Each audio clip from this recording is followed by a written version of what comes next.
entonces cuando el cientificismo no puede con nosotros, tenemos que dar gracias y sentirnos, digamos, habiendo logrado una cosa más. Como poder construir ciencia desde otro lugar. Heidegger, ¿qué será que dijo? A ver, y de paso que presentar, porque eso es Heidegger para nosotros. No, entonces rapidito porque sos Heidegger. ¿Por qué soy Heidegger? Porque hice en relación a dónde habitaba, digamos, la verdad, cuando hablábamos, y había surgido el tema de la metáfora, que generalmente había mucha metáfora en el lenguaje popular, donde Gracias. Porque se hablaba acerca de la metáfora en el lenguaje popular. Entonces, cómo sintetiza muchísimo acerca de lo que algo que es, ¿no? Porque hay un lenguaje poético en el lenguaje popular para poder describir algo que no es como el lenguaje científico que habla sobre las cosas mismas, sino que habla sobre el sentir sobre esas cosas, y eso es lo que tiene el lenguaje poético. El lenguaje poético tiene la magia de la metáfora para nombrar algo que es. Entonces, cuando se decía que había verdad en esa metáfora del pueblo, cuando se hablaba, por ejemplo, de las concentraciones semióticas de las canciones y de la poesía, entonces yo justo osé en ese primer encuentro del seminario citar a Heidegger, que Heidegger lo dice eso, ¿no? Lo dice en sus obras, sobre todo en Ser y Tiempo, decía que en la metáfora o en el lenguaje poético habita la verdad del ser, el sentido del ser del ente mismo. Entonces, cuando cita a Heidegger, obviamente me estigmatizó la negra con Heidegger. Ahora, pasado a criollo, bien a criollo, un ejemplo de una metáfora. El que no la agarra por izquierda, lo agarra por derecha, yo voy ahí sistematizando, en este caso, lo que Heidegger. Me cortaron las piernas. Diego Maradona, cuando dijo me cortaron las piernas, por ejemplo, hay una metáfora cuando lo dejaron fuera de un mundial, o la pelota no se mancha, son metáforas populares de un personaje reconocido, ¿no? Después, algo que hay cierta literalidad y demás, el no me hallo, en el lenguaje popular, es una forma que sintetiza muchísimo. No sé, y bueno, hay un montón que uno puede sacar de las canciones, ¿no? Heidegger, ¿quién fue? Siempre en la cátedra nuestra igualamos, en la medida en que podemos, lo desigual. Yo no sé quién es Heidegger y él sí. Entonces igualamos lo desigual. ¿Quién es Heidegger? Heidegger es un pensador de origen alemán, fue un pensador de origen alemán, nació en 1899 en 1899, muere en el 1976, discípulo de Husserl y el filósofo más influyente del siglo XX en el pensamiento europeo. Estudió también junto con Emmanuel Levinas, toma elementos de la antropología de Max Scheler. Nos dejó, para quienes a lo mejor nunca lo vamos a leer. ¿Qué es lo que él nos dio? Y el tema del sentido del pensar, sobre todo qué significa pensar, él dice pensar es dar gracias, o sea que es dar gracias al sentido del ser, que es lo que se dona a través del ente de las cosas. Entonces lo que le da es esto del donar sentido. Las personas somos donantes de sentido. Eso creo que es uno de los aportes grandes. Y el tema de la dimensión del tiempo, en su obra de 1927 fue su gran obra, y después tiene muchísimas más, que en Ser y Tiempo pone este sinónimo, que tiempo y ser, en definitiva, es lo mismo. ¿Por qué? Para el que se perdió vale decir perdí, ¿Por qué tiempo y ser es lo mismo? Porque ante la pregunta ¿qué es el tiempo?, nos damos cuenta que es difícil responder. Entonces lo que nos damos cuenta es que el tiempo no es simplemente la medida sobre la rotación de la Tierra y la traslación alrededor del Sol, sino que el tiempo es inherente al ser, y en definitiva en lo que es reconocemos el tiempo, y en lo que es no solamente como ente cosa, sino acontecimiento, evento, sensación, situación, emoción. Eso también es ente, que en nuestro lenguaje lo podemos traducir por práctica, intervención también. Bien, hasta allí, esto va a ser las 4 horas de hoy, ¿no? O sea que el que se perdió hasta las 22 horas. Claro, porque yo no doy clases nunca, jamás. Sino lo que hacemos es esto. ¿Cómo poder tomar elementos y a partir de no poder tomarlo porque no entiendo nada, poder decirlo y ahí vamos produciendo conocimientos? ¿Preguntas hasta ahí? Montero, te digo que es el único apellido que me quedó. ¿Podrías decirnos una respuesta a esto? ¿Qué es el pensar? ¿No? Alguien que pueda y quiera. ¿Qué es pensar? Estoy tomando los emergentes que nos da el compañero Heidegger. ¿Qué es pensar? Nachito, ¿qué es pensar? Él decía, somos donantes de sentidos. Qué belleza. Somos donantes de sentido. Entonces yo pregunto, en esa idea, donante de sentido, ¿qué quiere decir pensar?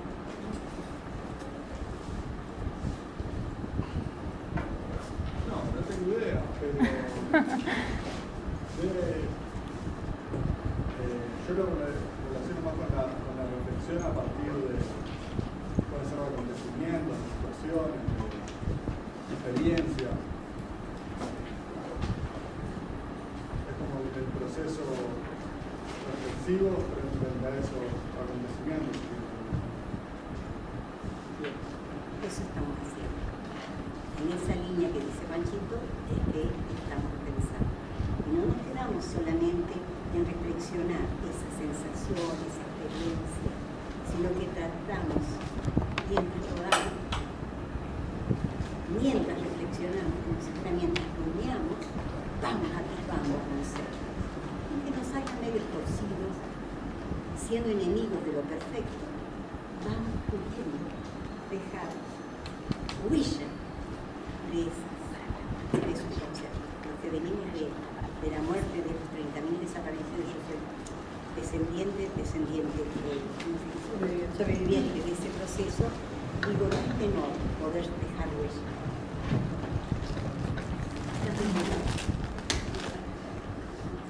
Así que bueno, el pensar es reflexionar, pero desde esa reflexión no quedarse solamente en la misma, sino entrando a lo que a nosotros nos preocupa hoy, ¿no?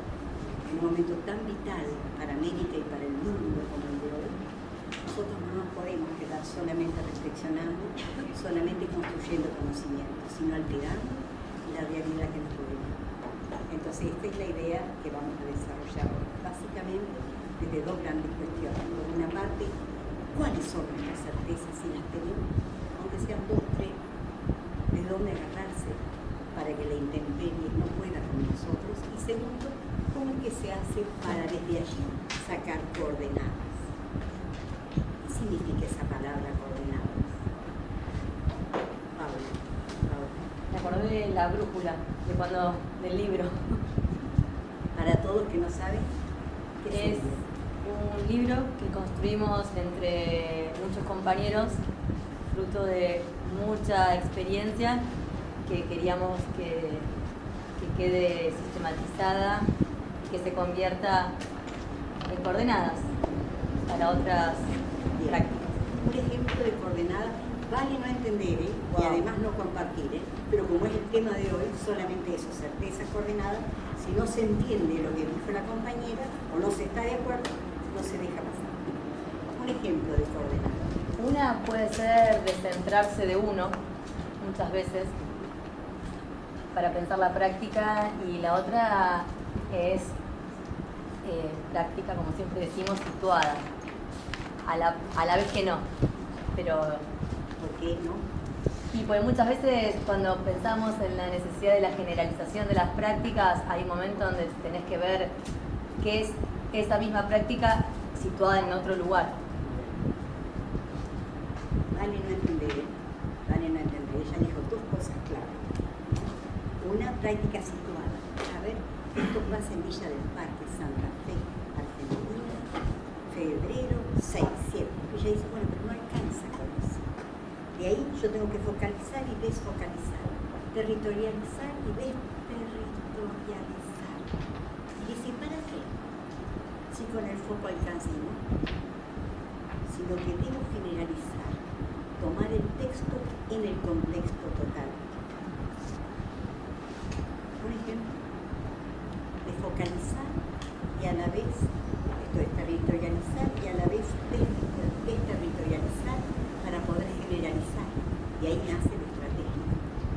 Un ejemplo. Vamos a pedir a nuestro compañero de Mar del Plata, de paso se presenta. Joaquín. Formo parte del equipo de Épica y estoy participando en la experiencia de Prol. ¿Qué es el Prol? Ojo que siempre hay que igualar lo desigual. Alguno no sabe lo que es el Prol, entonces explica. El Prol es un proyecto, una militancia que se propone generar entramados productivos como forma de superación de la crisis, de la falta de trabajo, entre otras cosas, partiendo de las reservas y los recursos que los mismos compañeros y compañeras tienen para poder salir adelante. Esto que dijiste del texto y de contexto se me hizo acordar a algunas propuestas de políticas públicas que a veces se ponen de moda últimamente, que tienen que ver con el emprendedurismo, en un contexto donde esos proyectos individuales van a fracasar indudablemente porque las políticas económicas van a contramano de la posibilidad de que la gente pueda consumir, de que pueda desarrollarse. Entonces eso a veces me genera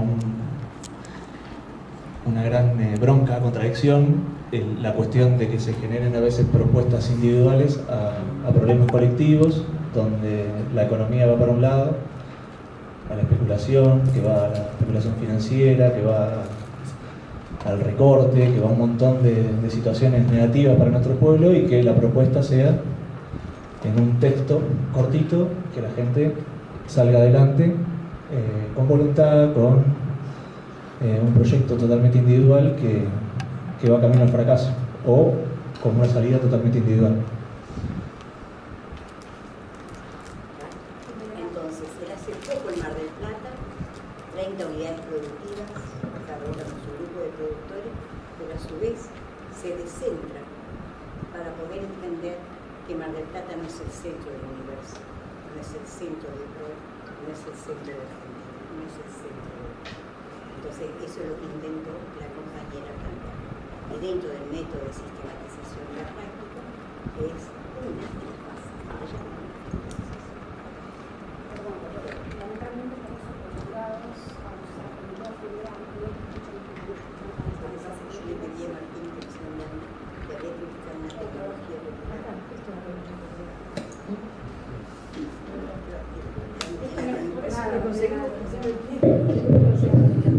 Bueno, hasta ahí preguntas. Este es el modo en que vamos a trabajar todo el tiempo. Por lo tanto, está prohibido, sinceramente está prohibido perderse con decir no entiendo nada y la clase dónde está y el tema cuál es, lo que sea, nosotros estamos disponibles. Lo que no hacemos es dar una clase. Justamente de eso se trata la epistemología de la práctica. Cómo tomar experiencias como por ejemplo la de Heidegger, la del compañero de Mar del Plata, etc. Y desde ahí vamos construyendo. Compañeros, nosotros intentamos mirar la historia desde el presente, porque si no nos pegamos un tiro, si nos quedamos con alguna de las coordenadas pasadas, presentes y futuras. Entonces, en esta línea, sobre todo para quienes son nuevos que no saben casi nada de nosotros, nosotros comenzamos diciendo en este PowerPoint que lo usamos muy poco porque no presentamos, sino construimos. No presentamos, sino construimos. Decimos que lo nuestro, muy a pesar de lo que ha ido pasando en todos estos larguísimos años, tiene que ver, si quiere ponerlo de la misma, tiene que ver con 1993-2018. Ese es el trayecto que no pudo con nuestras vidas. No solamente se han muerto los 30.000, sino los que hemos quedado se han ido muriendo por mutilaciones ideológicas, políticas, amorosas, operativas, cotidianas. Entonces, para nosotros, estar vivos, estar con ganas de seguir todavía empujando la vida, nos parece que indica una genialidad que se puede, como dice la tercera hora. Entonces, es el homenaje para todos los que hoy no están como nosotros, que nos tiraron al mar, porque tanta cosa, pero los que venimos tenemos la obligación de pasar la bosta. No pasar la bosta tipo, ver, era Juan, era Pedro, el desaparecido, sino cómo hacíamos nosotros, para que la pasión se encienda cada vez más cuanto más prácticas hay. Entonces, una práctica que no te cansa, sino que te descansa. La práctica como descanso. ¿Alguien pudiera dar un ejemplo de lo que digo? Para que no aparezca como una idea bonita nomás. La práctica me descansa. ¿Compañero? La práctica me descansa. ¿Qué será? Si querés esperamos que comáis la de al lado. A ver. La práctica me descansa. No sé, yo siento que me pasa todo lo contrario. Entonces me cuesta imaginarme.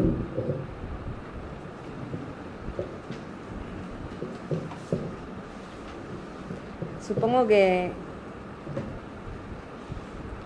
tiene que ver con las acciones que uno va haciendo en la práctica, sentir que te abrazan, como que lo que uno está intentando hacer, como que se puede y que no haya todo el tiempo frustraciones, como lo contrario a eso. No sé.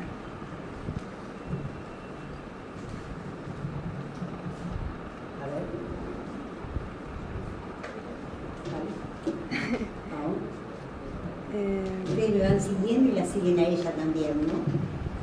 Y yo me meto el número 8, ustedes no saben ni qué es número 8, no importa, y estamos hablando de salud. Estamos hablando de salud, que son una de las certezas, ¿no? Que por lo menos nosotros abrigamos a la hora de decir, no me muero ni me matarán. Compañera, volvemos. ¿Por qué te cansa? Yo hice una certeza, la práctica me descansa. Vos dijiste al revés. Me parece hermoso que vos tomes la contradicción. Vamos. No sé qué más. Por ahí tiene que ver con esto que decían de descentrarse, de no poner tanto.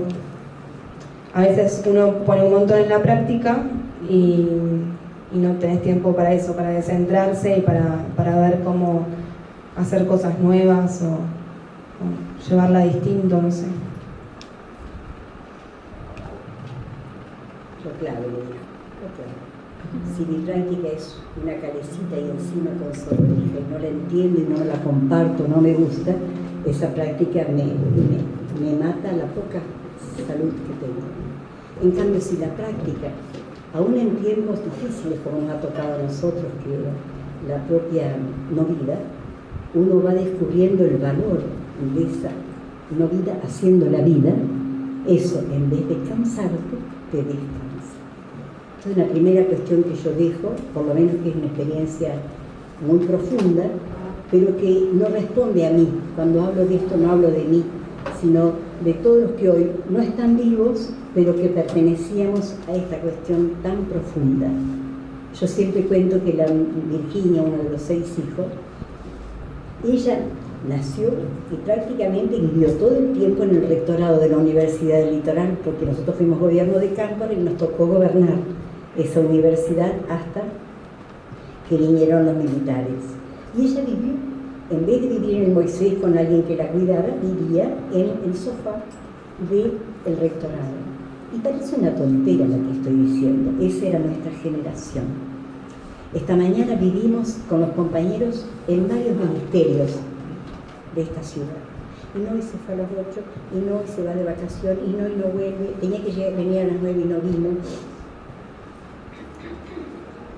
Es una generación que simplemente, digo, no hace demasiada obra, porque está zafando nomás, porque la práctica le cansa. Y entonces busca el descanso fuera de la práctica. Lo digo brutal, pero me hago cargo, ¿no? Yo creo que la generación nuestra fue justamente la antítesis. Dábamos más de lo que teníamos, de fuerza, de dinero, no hablemos. Entonces este concepto de hombre nuevo que se ha perdido y que para ustedes muchas veces es chino básico, nosotros lo queremos dejar hoy al abrigo de las certezas que le traemos. ¿Preguntas hasta ahí, aporte? Sí, una sí. cosita. A veces, quizás la soledad de la... Pensando el cansancio, y cuando yo no siento cansancio, es cuando uno se siente solo e individual, que no tiene fuerza. Y cuando siente que hay un colectivo, que no es fácil encontrarlo, he encontrado en esos momentos una energía que no es fácil de expresar en palabras, pero sí es algo diferente. Y ahí sentís que podés con todo. A diferencia de cuando te sentís solo y quizás la idea de individuo, del personalismo, llamémoslo narcisismo también a veces, es como una soledad que te va como erosionando, te va quitando fuerza y poder. Y la única manera de exorcizar eso es con el otro. Y lo que hay ahora mucho para nosotros es una mirada muy individual de las prácticas, al menos a veces en los sindicatos, de que la idea empezó con vos, eso lo vemos mucho. La historia empezó con uno y uno se cree que lo que construyó es obra de uno. Y claro que va a cansar esa práctica te ahoga, esa es pesada, porque es sola. El colectivo, entonces, estamos desarrollando certezas, ¿no? Digo, para aquel que se perdió. En este caso, el colectivo que nos da fuerza. Diría, más bien desde conceptos postmodernos, el colectivo es energía en sí mismo. Y ojo, que hay veces que nos toca trabajar solos, aún en un sindicato. ¿Cuántas veces los que abrimos huellas en el medio de la nada mismo, en el medio del monte, muchas veces no podemos ser comprendidos por quienes nos acompañan? Que muchas veces vamos adelantando al tiempo que vendrá. Adelantándonos al tiempo que vendrá. Y entonces muchas veces el que queda solamente en lo instituido y ve al que va en lo instituyente y dice, está loco, ¿qué le pasa? Entonces tener muy en cuenta esta cuestión de la compañera, pero sabiendo que cuando estamos solos, muchas veces es la única posibilidad de hacer una práctica. La única posibilidad de hacer una práctica. Entonces, ojo con chivar las prácticas individuales. ¿Me expliqué, no? Entonces, tener en cuenta de evitar, una de las cosas más fuertes que buscamos en el seminario, por lo menos yo con este día de hoy, es evitar la ceguera de dogmas que son cárceles de larga duración. Si no es colectivo, no sirve. ¿Me siguen? Son cegueras, son cárceles de larga duración. Entonces, repensar cada ceguera para poder un poquito correr el límite de lo posible en tiempos donde se acabaron los dogmas como cárceles de larga duración. ¿Preguntas? La compañera de atrás, la de anteojos. Un ejemplo de ceguera. Y por ejemplo, ¿cómo votó Argentina en las últimas votaciones? ¿Por qué como ejemplo de ceguera? Porque el pueblo, creo yo, que votó enojado. Y no pudo ver qué era lo que se venía, lo que acontecía.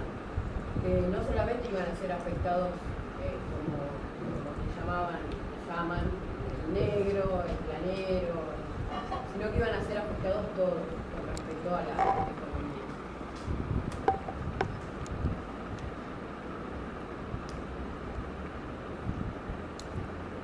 Otro ejemplo de ceguera es creer que el de al lado tiene la culpa y no el que gobierna o las instituciones que son responsables. Bien, cada cosa que está diciendo son afirmaciones que podemos pensarlas desde otro lado, ¿no? De todas maneras, vale los dos ejemplos que ella dio de ceguera. Voto Argentina, voto enojado, con la ceguera, y el que gobierna tiene la culpa. ¿Algo más? Nadie quede con dudas o con aportes, por favor, porque para eso estamos. Entonces decíamos que estos 25 años nosotros intentamos superar a la uva, pero siendo uva. Esto tiene que ver con lo que dije antes. Si uno hace práctica uva, hubiera estado muerto, yo por lo menos, que siempre he jugado a la herejía muy dura de decir no se hace así ciencia. Entonces qué lindo que es cuando uno, como dice el Evangelio, por lo menos para quien sabe lo que es el Evangelio, no te pido que me saques del mundo, te pido que me preserves del mal. En criollo, estar en la uva, pero preservarse de aquello que la uva, a menos a mi manera de ver, ha equivocado en términos de cómo se construye ciencia. Ahora estamos mejor, pero cuando nosotros empezamos acá, en 1993, era muy complicado hablar de estas cosas. Voy entonces a lo central, que es que aquí yo he sido parte de un proceso muy colectivo, como bien dijo Paula. Matías Alcántara, que él va a ir diciendo cada uno de ellos qué tema estratégico abraza en este seminario en criollo, de qué tema, de cuántos temas cada uno de nosotros nos vamos a ocupar para sistematizarlo y que eso después sea riqueza para todos. Compañero, ¿cuál de todos estos es tu material? Sobre el cual... Es el primero de todos. Más que nada va a tener que ver con lo que estuvimos hablando en la clase pasada con Julio Gambino. ¿Sí? El contexto general, América Latina y la cuestión de... Bien, y en esta línea, para ir aunando algunos conceptos, ¿qué diríamos para entendernos rápidamente qué es la geopolítica, Matías? Estamos en el tema número 1. Estoy haciendo dos cosas a la vez, presentando el equipo y, en segundo lugar, qué tema específico ese equipo abraza durante este tiempo hasta el 15 de marzo. Compañero, ¿qué es la geopolítica? Diría en principio que no es reducir la política a el contexto nacional, sino tratar de pensar las relaciones que se dan entre diferentes países y cómo eso influye, condiciona, etcétera, a los diferentes gobiernos. ¿Un ejemplo? Nada, hoy en día está muy en boga dar la cuestión de Venezuela, la cuestión de Brasil, y bueno, pensar cómo esos procesos que se están dando en estos países afectan los rumbos de la política de nuestro país. Bien, pregunta hasta ahí. No es una muletilla que tengo, sino que buscamos que nadie se quede atrás. Ya sea para criticar, para proponer o para preguntar. Vamos al segundo compañero o compañera. Cuando los nombramos es justamente para marcar la importancia de lo que dijo Paula, lo colectivo, ¿no? Si no, no hubiéramos sobrevivido tantos años con esta experiencia. Celina. Bien. ¿Qué le toca a Celina, Paula? ¿Sí?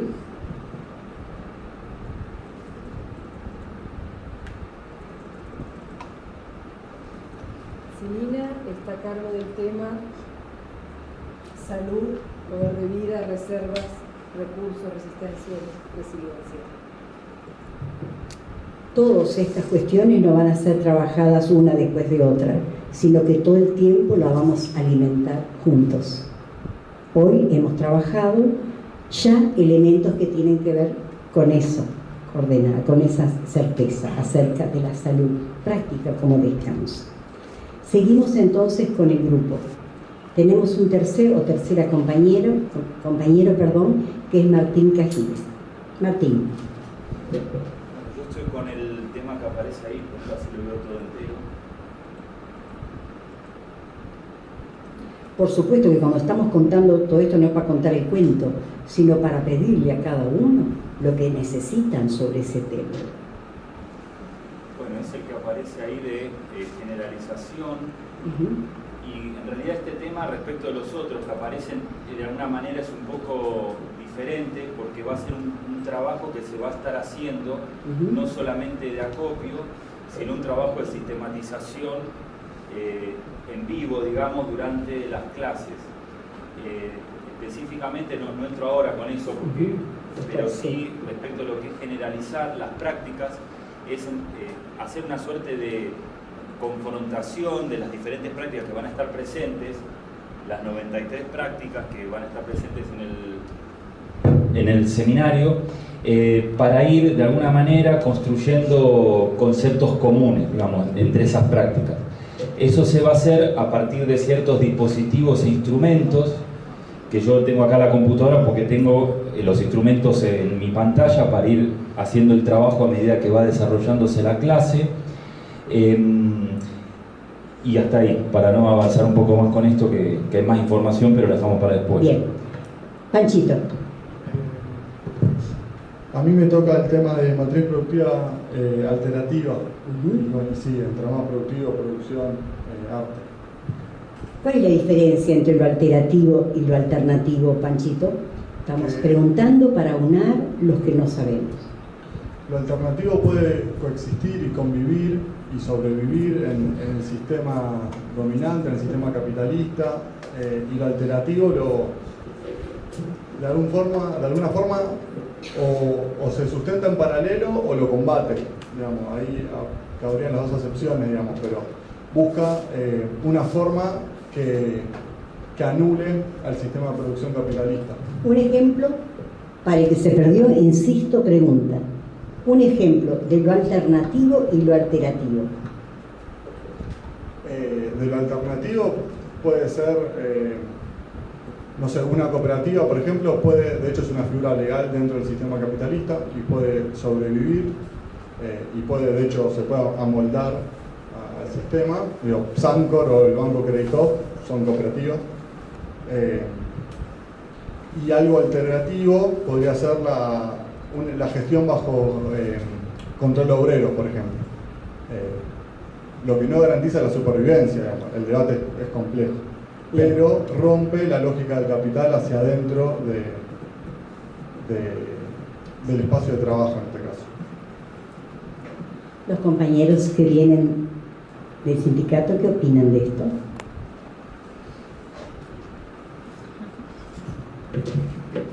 En criollo, el compañero hizo una reflexión acerca de lo que es alternativo y lo que es alternativo.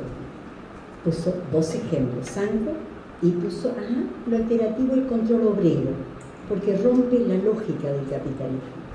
Ustedes saben algo de esto, aunque sea por la inversa. A ver, los escucho.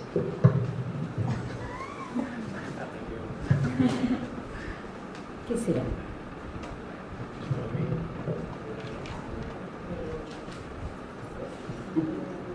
Bueno, hablo porque me cayó. A ver, la verdad que mucho, voy a ser sincero, mucho no puedo casar al concepto, pero entiendo de lo que significa por ahí lo que es control obrero, que rompe con la lógica del capitalismo. Entiendo que sería, ahí es donde yo no entiendo el alternativo con lo alternativo. Me imagino que debe ser alternativo porque es una cuestión de que a mí se me ocurre, de que va por otro lado, o sea, que va en una línea paralela al mercado, digamos, que funda o que tiene el capitalismo, digamos. Es otra forma de laburo, en el cual por ahí está involucrado que no haya patrones, O sea, que no haya un jefe, sino que tratar de tirar todos por un mismo objetivo. Bien. Entonces tiene que ver con algo que Bien. no tiene que ver con... Y bueno, cooperativismo no necesariamente, o sea, para mí, pues, no sé, yo medio que me confundo porque las cooperativas también hay cooperativas que tienen que ver con el control obrero. Entonces, pero bueno, al nombrar Sancor, al nombrar Credit Coop, son más bien, digamos, unas empresas ya de otra característica, ¿no? Pero no por eso, síganlo a él, ¿no? Yo lo sigo a él y ustedes síganlo ahí. No por eso decimos que el cooperativismo es solamente alternativo, puede ser también alterativo. ¿Cuándo, compañero? Cuando el cooperativismo rompe determinadas reglas y puede avanzar sobre una cierta autonomía. Creo que debe ser cuando está manejado por los trabajadores, por los que generan, digamos, los productos, o los que generan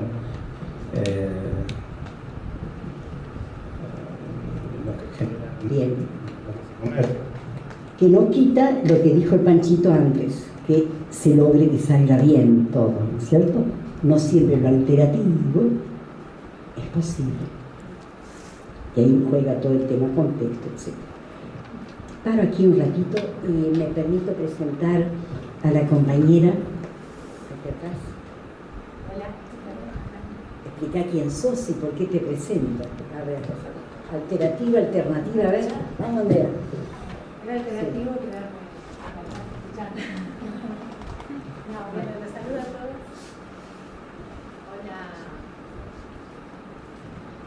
Hola a todos. Mi nombre es Andrea Echevarría, soy directora de la carrera de Trabajo Social. Es un gusto, como siempre, ver un aula repleta y un aula abierta, que no necesariamente son sinónimos, ¿no? Saber que están compartiendo aula estudiantes de la carrera con otros estudiantes de la carrera, de otras carreras o de la vida, es siempre una alegría. Y bueno, la alegría además de contar con Mercedes, que nos sigue acompañando siempre. Así que solo eso, ¿no? Quería pasar un ratito, a acompañar un ratito, a escuchar y no más que eso.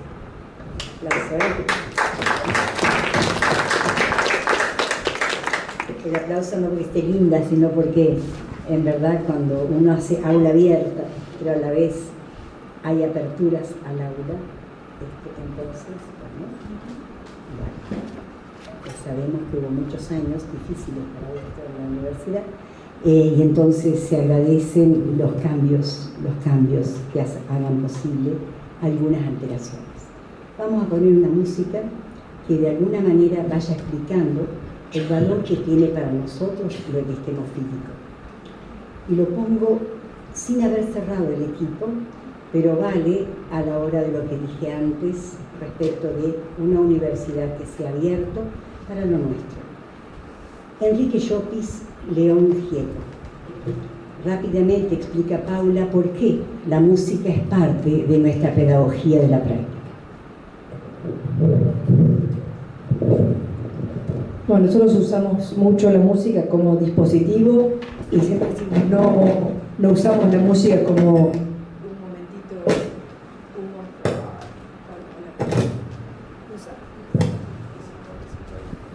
La música no como recreíto, porque muchas veces, si no se entiende el concepto de música que nos ayuda a pensar lo que estamos hablando en ese momento, parece que fue la música para relajarnos un rato. Nosotros decimos la música es, como dijera la negra, un concentrado semiótico que a veces en muy pocas palabras nos ayuda a entender un concepto, a fijarlo, a bajarlo a tierra, a pasarlo por el sentimiento o por una vivencia con la que nos identificamos. Vamos entonces a escucharlo. Sale totalmente esta música de lo que es el concepto de equipos, muchas veces desde la izquierda, más izquierda de América, y lo pongo justamente para eso, ¿no? Para de alguna manera repensar nuestros dogmas de larga duración. Vamos entonces, arriba.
Maylene.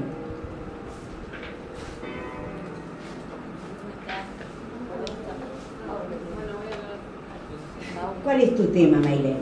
Mi tema son en realidad dos, está por un lado cultura popular y también Universidad de la Práctica, Formación, Pedagogía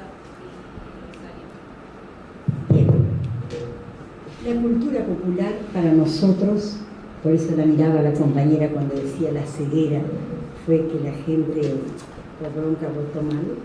Para nosotros la cultura popular está conformada por 6 matrices, nos guste o no nos guste, que tiene que ver básicamente con lo que trae de su gente, de sus ancestros, de sus raíces, de sus creencias, de su historia y de su memoria, pero a la vez se chupó al dominador, porque no vive en una burbuja, pero a la vez en el campo nacional, además del dominador, fue fagocitado por la cultura dependiente.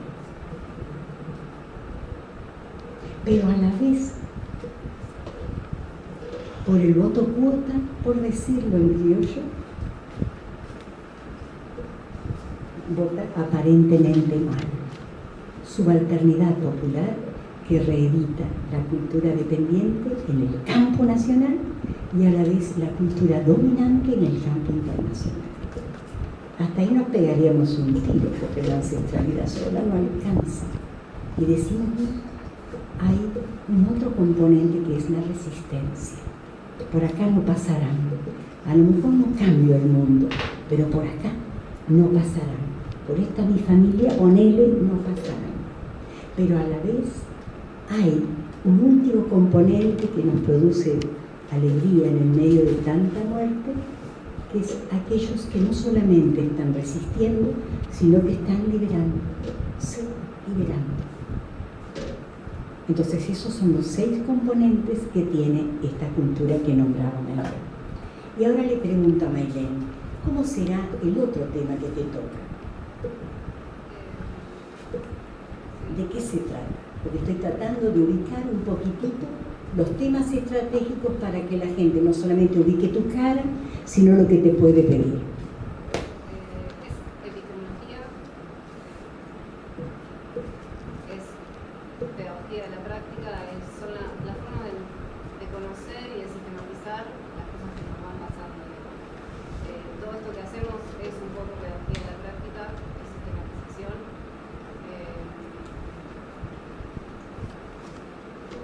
Bien. Esto tan difícil de explicar, pero tan hermoso, que Paula va a poner una música que lo expresa hermosa, que tiene que ver con Silvio Rodríguez, Si sé como llanto.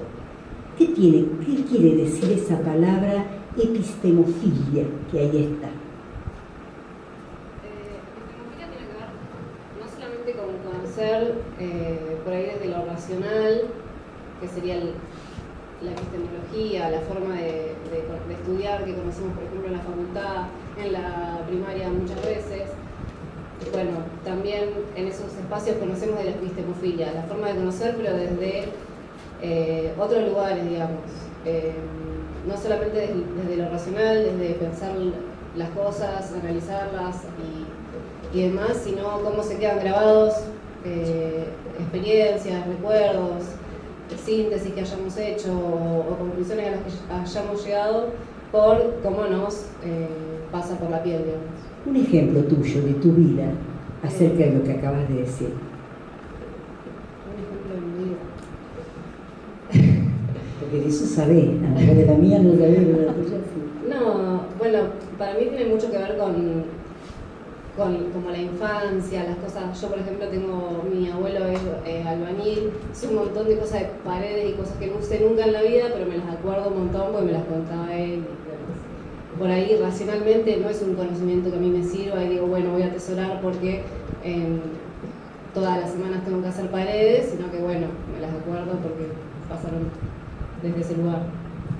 Pero le apelamos a Matías, que es para nosotros el que lleva mucha fuerza de conocimiento.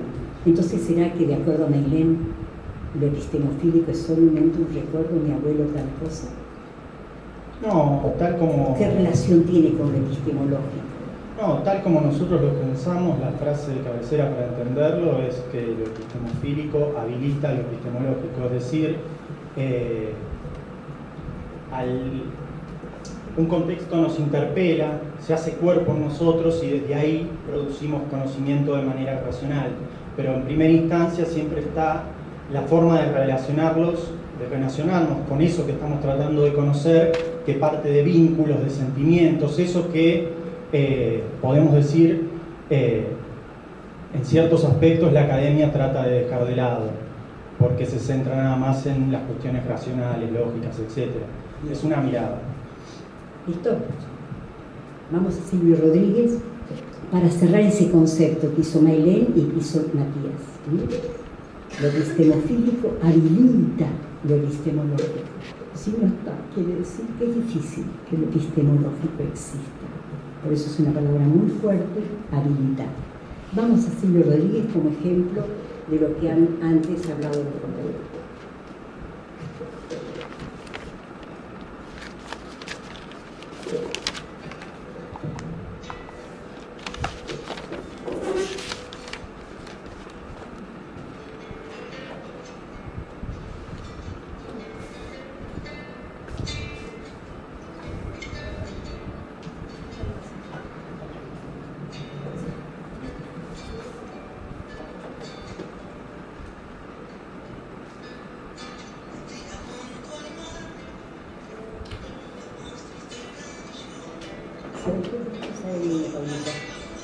el mío.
De los militares hemos aprendido esto, por supuesto no por Silvio, sino que cuando todo se había muerto, todo, lo único que había permanecido era lo que se había podido albergar en el corazón de nuestro pueblo. Entonces, por eso la importancia que tiene lo que estamos planteando. O sea, estamos como muy lejos del romanticismo entendido por el amor, yo me amo a mí mismo, ¿no? Sino al contrario, ese amor político que nos llevaba y nos sigue llevando a dar la vida en la construcción de nosotros. ¿Alguna parte ahí? Paulita. Estoy pensando en mi práctica todo el tiempo. Dale, así tiene que ser. Me acuerdo en una reunión con Telecom, con uno de los gerentes de Telecom, que ahora se fusionó con Cablevisión, y nos preguntaron cómo capacitábamos nosotros. Y hubo algo de ellos que les llamó mucho la atención, que me hizo quedar pensando sobre que ellos decían que en sus capacitaciones la gente no lograba como incorporar Entonces eran horas y horas de capacitación que nunca transformaba la acción. Y nosotros hacemos capacitación desde los laburantes y empezamos a pensar que nuestros compañeros sí cambiaban la actitud y había algo que dijimos, con nosotros bajan la guardia, bajan las defensas. O sea, no pueden aprender, pueden construir conocimiento porque hubo un momento previo donde se relajaron y sienten que no se tienen que defender. Hubo una confianza, no se tienen que defender de nosotros. Confían. Y también por eso es tan grave, me lo pongo a pensar ahora, ¿no? Por eso es tan grave cuando uno traiciona como compañero al compañero porque queda desarmado. Es gravísimo eso. Queda realmente sin poder, porque con la empresa tiene las defensas altas y está prevenido. Cuando uno, que es un compañero, que puede bajar la guardia, es que entre el otro y el conocimiento y lo que me dice, delegar la vida. Y a veces cuando uno ve a compañeros tan desencantados, que da todo lo mismo, es a lo mejor pensar que hubo un momento en la que nosotros también nos cagamos, ¿no? También nos confundimos.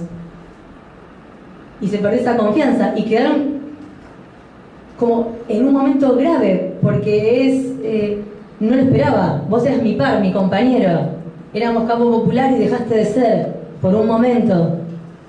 Y quedó desarmado el pueblo. Entonces a veces hay compañeros que lo vemos, che, este no le motiva nada. Voy a una asamblea y pone cara de nada. Y este otro pone cara de nada. Y este otro pone... Bueno, quizás también pasó algo en ese compañero, que dejó de confiar. Entonces lo epistemofílico me lo acordé con eso, con lo epistemológico, en una práctica concreta. Martín, muy bueno. Vale perderse, ¿eh? Estamos trabajando certezas, no desde lo que yo pueda traerle, sino de lo que vamos sacando del pozo de cada uno de nosotros. En este caso, la compañera capacitación no incorporó, no le entró una sola bala. Entonces no cambió su vida ni la de los demás. Y entonces ella dice, ojo, bajar las defensas. ¿Ah? Esto que hicimos desde que empezamos a ver Heidegger, y en Heidegger ya fue abriendo otro fuego. Lo hicimos entre todos, pero ¿quién lo habilitó inicialmente? El responsable. Ojo con esto, no lo habilita cualquiera. Hoy que dice, en este caso, la que está coordinando hoy. Y lo otro es la traición, la desconfianza, que no es igual a la ceguera de los que votan. Vuelvo a vos, pero no para discutirlo a eso, por favor, porque da para mucho, sino que digo, hay veces que si escarbás la ceguera se está cargada de traiciones, de muy diferente tipo histórico y político. Martín. Agrego algunas cuestiones que también las hablo desde mi práctica y también un poco dialogando para el que haya leído con nuestro material de epistemología de la práctica. La cuestión de lo epistemofílico me parece que también lo que agrega es una fuerte disputa con la construcción del sujeto moderno y posmoderno, que es esta separación de, digamos, mente-alma, digamos, ¿no? Del sujeto racional, donde lo irracional es patológico, digamos, ¿no? Entonces, en ese sentido, hay una disputa en la construcción del sujeto cuando hablamos de lo epistemofílico. Cuando hablamos de lo epistemofílico, además de todo lo que dijimos, estamos hablando de un sujeto que es un sujeto integral, digamos, que es su colectivo, que es su cuerpo, que es su mente, que es su raciocinio, que es también sus sentimientos. Y esto, volviendo a lo de la trama cultural, que la negra traía hace un rato,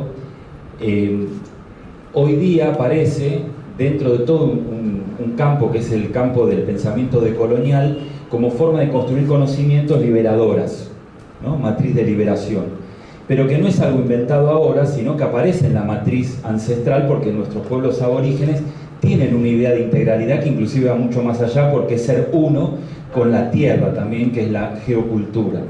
Y cierro mi aporte también desde mi práctica, capacitación también, pero en este caso una situación muy, muy particular, porque fue directamente con pueblos aborígenes en Jujuy, y parte del encuentro de capacitación incorporaba, que lo habían traído por supuesto ellos, una ceremonia de saumación, digamos, como parte del encuentro de capacitación.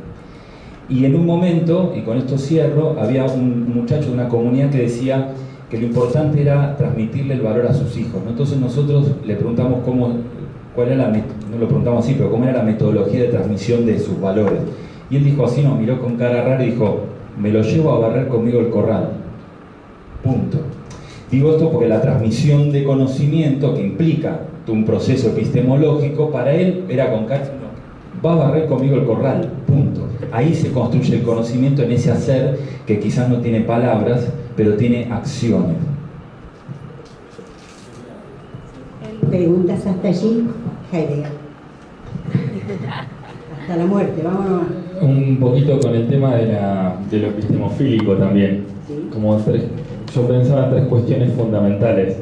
Primero, reconocer lo importante de lo epistemofílico para lo epistemológico y para todo lo que acontece políticamente.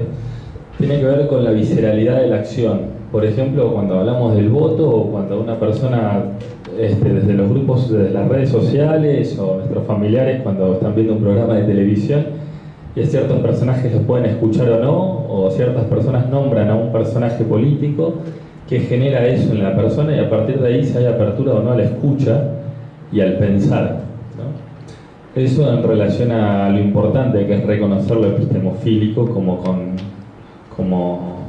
concepto y como acontecimiento.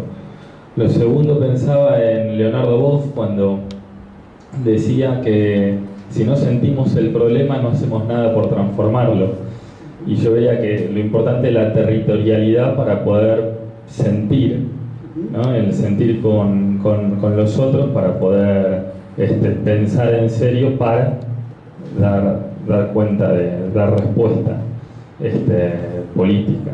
Y tercero, lo que pensaba era, y cito a Heidegger, cuando decía que para conocerlo, de la primera manera que conocemos es por el temple anímico, decía. Las cosas las conocemos sintiendo primero.